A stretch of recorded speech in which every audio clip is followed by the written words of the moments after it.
Satgati for the departed soul? Well, praying is all right. Satgati means that they attain their destination in the spiritual world. But we can pray for them. That's always good. I've never seen this practice of chanting for someone. I don't know what to say. Question from Tio. How can one learn the art of working according to Krishna's direction?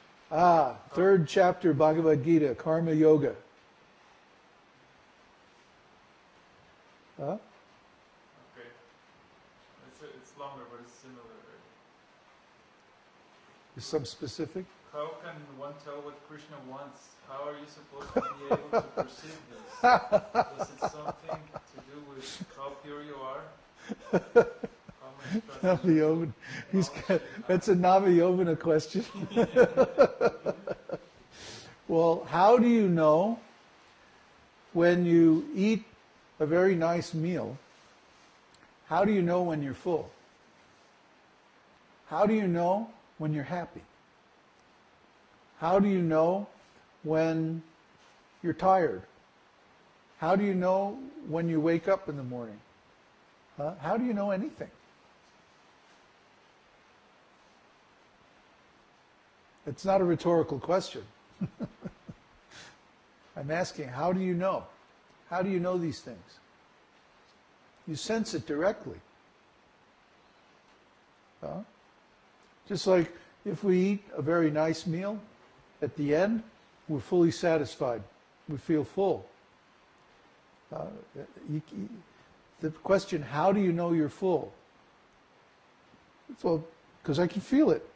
I can sense it. I can know it. Krishna reveals these things directly from within.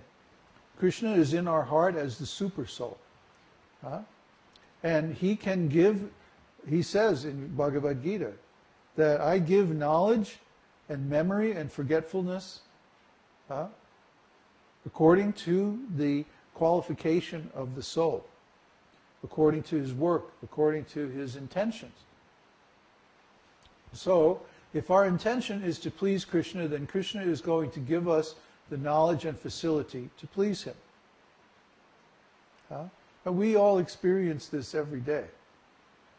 How do we know? How do we...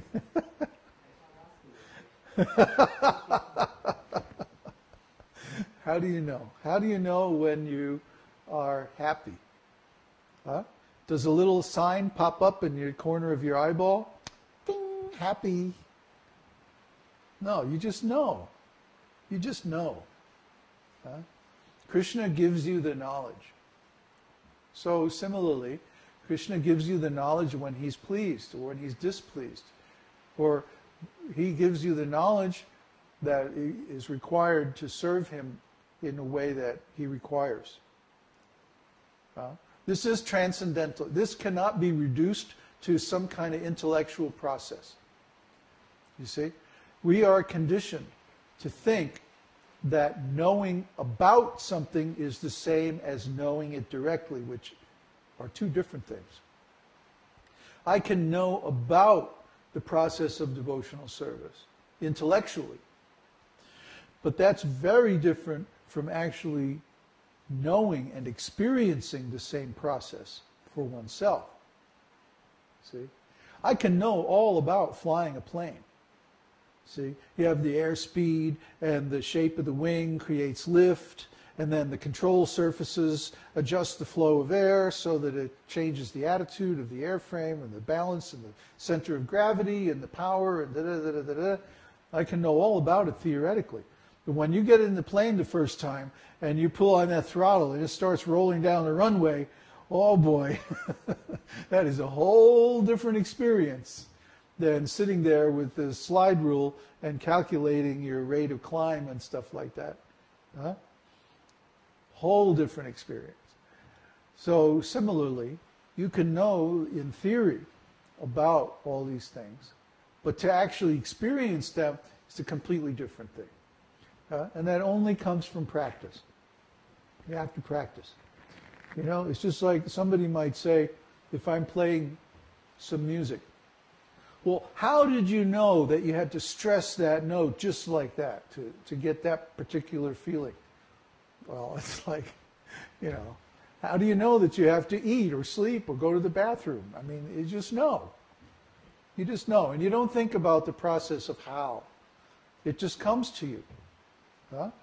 So if you put yourself in the position, see, to talk about it from a technical point of view, it has to do with the point of view of consciousness and the foreground and background of our experience.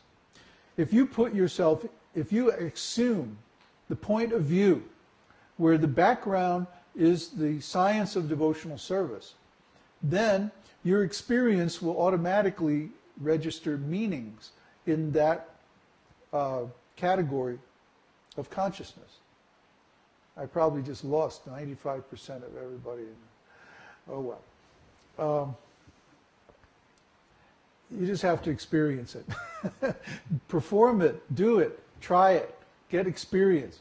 And you'll see that you develop new perceptions, new consciousness, spiritual consciousness. That's what we're talking about. Develop spiritual consciousness. Well, what does it mean? You have to experience it for yourself. It's a mystery in that sense. You can read it in the books. All the descriptions are there. But unless you do it yourself, you won't know what those descriptions actually mean. On the other hand, once you have some idea of the meaning, then you can easily duplicate the experience. That's a nice stage to get to. So anyway, I've said enough to confuse everybody completely. Do we have another question?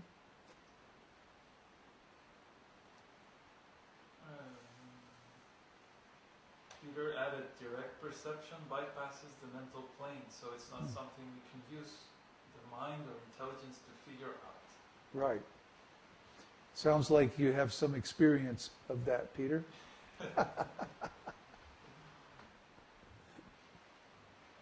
Om Namo Shivaya, Om Namo Shivaya.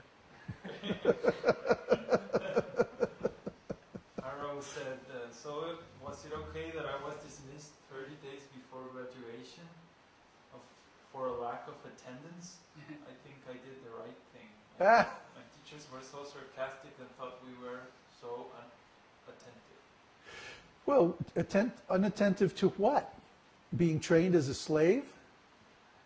I mean, really. I think that school is a tremendous insult to the spirit and especially to the intelligence. Because in school they assume so many things.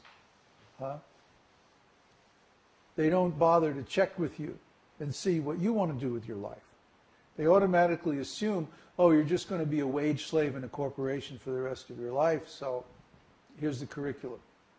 Here's what you have to know to be on the treadmill for the rest of your life. And everybody around me, my teachers, the other kids, my parents, everybody expected me to like graduate from school and get a job in some big corporation and just spend the rest of my life doing that. And I was like, no way. I'm going to be an artist. And I did it. I was a successful composer in New York in the 1960s. I had a blast. But music business is horrible. Still horrible. Anyway, you can do whatever you want to do in your life. You don't have to be a slave. But you do have to learn how to learn. Or how to teach yourself more properly. Anything that you want to learn. And you can do it.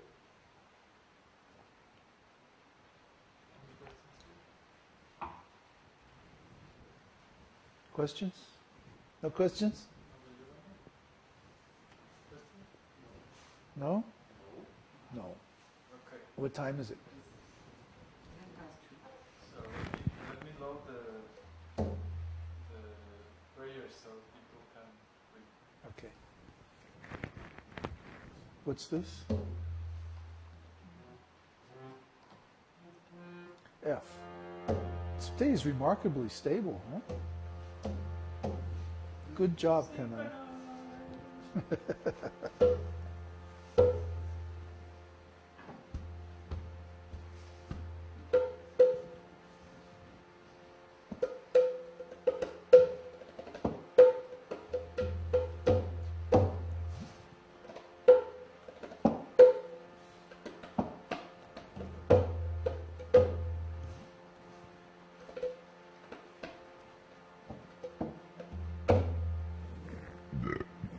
Kṛṣṇa.